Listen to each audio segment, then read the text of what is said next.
Give us a sense in Louisiana of where you stand with coronavirus. Do you have any cases that you're aware of? Have you had to deal with it yet?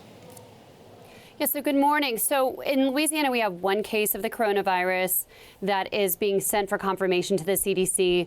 This is a patient who was admitted to the VA Medical Center on Friday and initially was suspected to have pneumonia.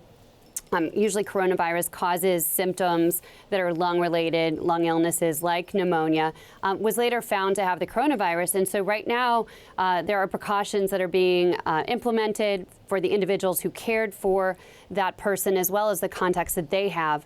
Right now, we don't have confirmation. We're waiting from the governor's office later today to talk about whether this was a case that was caused by travel or was this community spread. Community spread is when the virus is spread by contact person to person in local communities, not because someone went to Italy or South Korea or China or Iran, one of the epicenters of the epidemic. And do you have protocols in place for health workers to screen at a very early stage? Because I've heard some stories where people deal with a patient for some time before they figure out it's coronavirus and they are exposed. Is there a way of early on screening out and say we have to take special caution with this patient because they may have coronavirus?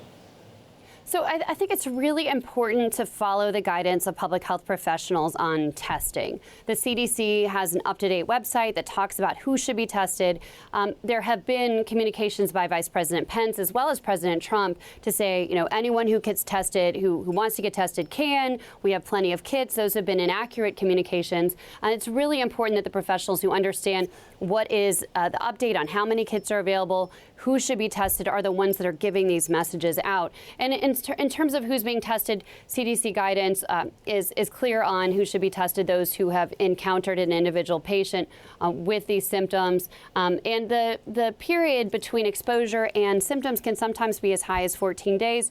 So it's important that people can stay home if they've had exposure, and that's within 3 to 6 feet of someone who's had this. It's airborne. It can be through coughing or sneezing and so on. People who have been close to contact need to stay away from conditions where they're in contact with lots of people in large gatherings and so on. And that guidance is updated daily on the CDC website.